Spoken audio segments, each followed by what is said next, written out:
आज हम पढ़ेंगे वैद्युत फ्लक्स, इलेक्ट्रिक फ्लक्स। तो ये फ्लक्स शब्द का उपयोग सामान्यतः हम लोग द्रव गतिकी में करते हैं, जहाँ हम लोग द्रवों के प्रवाह का अध्ययन करते हैं। तो एक प्रकार से हम लोग फ्लक्स को क्या बोल सकते हैं कि एक प्रकार से इसका अर्थ होता है बहाव।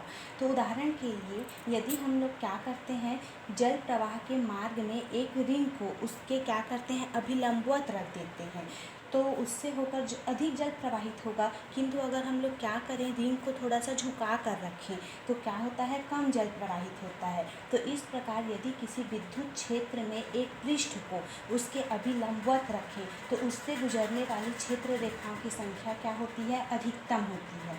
और उसी प्रकार से यदि हम लोग क्या करें, पृष्ठ से गुजरने वाली क्षेत्र रेखाओं की संख्या क्या होगी, अन्य स्थितियों में कम होगी। तो इस प्रकार से हम लोग वैद्युत फ्लक्स का परिभाषा कैसे दे सकते हैं कि किसी पृष्ठ से अभिलंबवत गुजरने वाली विद्युत क्षेत्र रेखाओं की संख्या को क्या कहते हैं, वैद्युत फ्लक्स कहते हैं। तो यहाँ पर हम लोग विद्युत फ्लक्स का परिभाषा क्या देंगे, विद्युत क्षेत्र में स्थित किसी पृष्ठ से अभिलंबवत गुजरने वाली कुल क्षेत्र रेखाओं की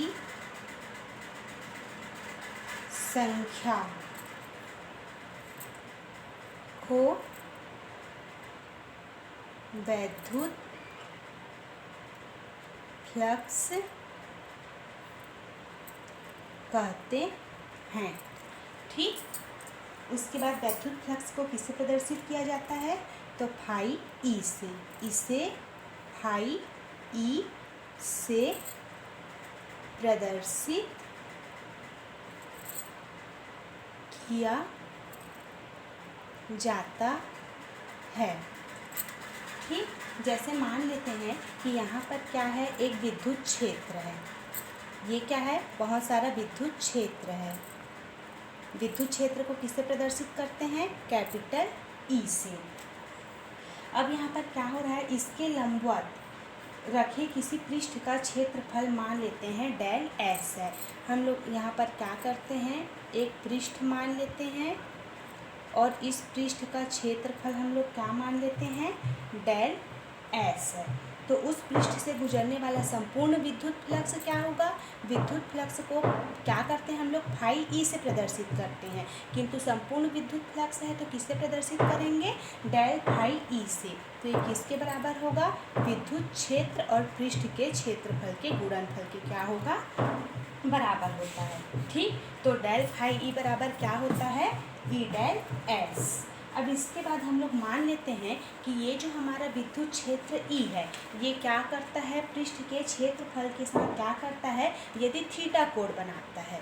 ठीक, जैसे यहाँ पर क्या है, विद्युत क्षेत्र रेखाएं क्या है, इस ओर जा रही है, इसकी दिशा ऐसे भी हो सकती है।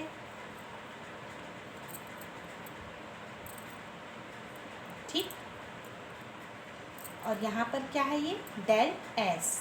तो इसके साथ यदि क्या हो, थीटा कोण बनाता हो, तो उस स्थिति में हम लोग क्या लिख सकते हैं, विद्युत flux del phi E equal to E cos theta del S.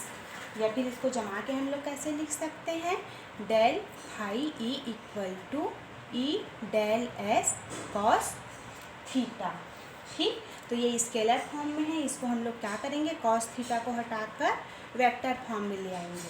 तो क्या हो जाएगा, ये ई के ऊपर वेक्टर लग जाएगा और डेल एस के ऊपर वेक्टर। तो इस प्रकार किसी पृष्ठ से गुजरने वाला जो विद्युत फ्लक्स है वो क्या होता है, विद्युत क्षेत्र ई और क्षेत्र सदिश डेल एस के अदिश गुणनफल के क्या होता है, बराबर होता है।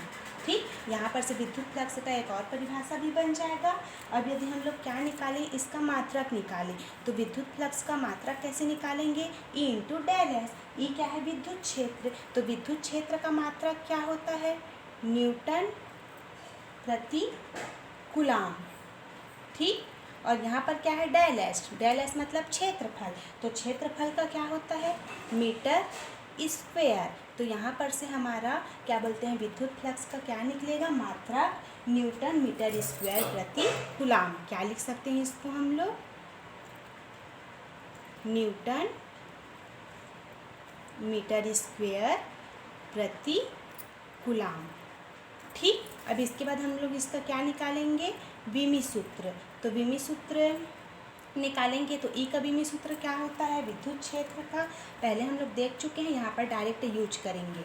तो क्या होता है, एम एल टी की पावर -3 a-1, और मीटर के लिए क्या यूज करते हैं, एल। इसका क्या होता है, एल स्क्वायर। तो यहाँ पर इसका विमी सूत्र हमारा क्या निकलेगा, एम एल की पावर क्या हो जाएगी 3, टी की पावर -3, ए का पावर -1। तो विद्युत फ्लक्स किसे कहते हैं, विद्युत फ्लक्स का मात्रक और इसका विमी सूत्र।